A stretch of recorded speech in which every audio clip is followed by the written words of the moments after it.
Now you've got the duality of You Only Live Twice, and there's a scene where Don and Peggy are in the theater, and I'm told rather than the movie, they're watching the trailer for Casino Royale. So you've got some Bond references here.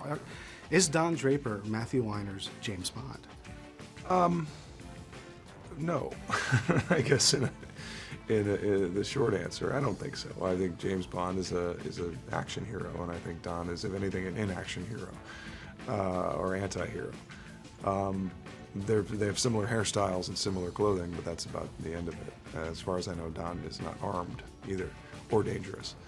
Well, he might be dangerous. Is Don Draper your James Bond? And if so, how so? Wow.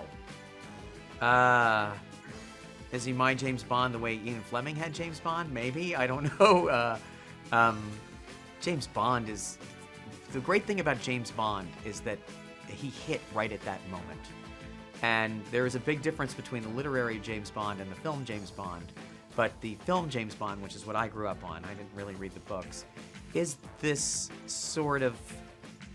He's a very virtuous guy who has a very unvirtuous job.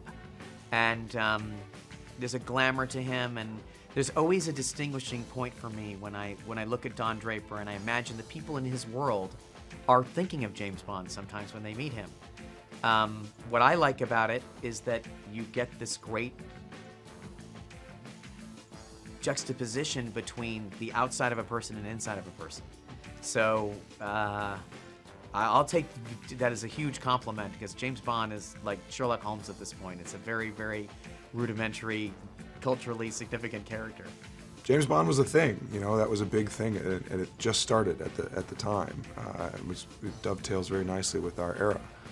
And there is that fantasy, secret agent, spy thing that's very sexy and very alluring, I think, to moving in public.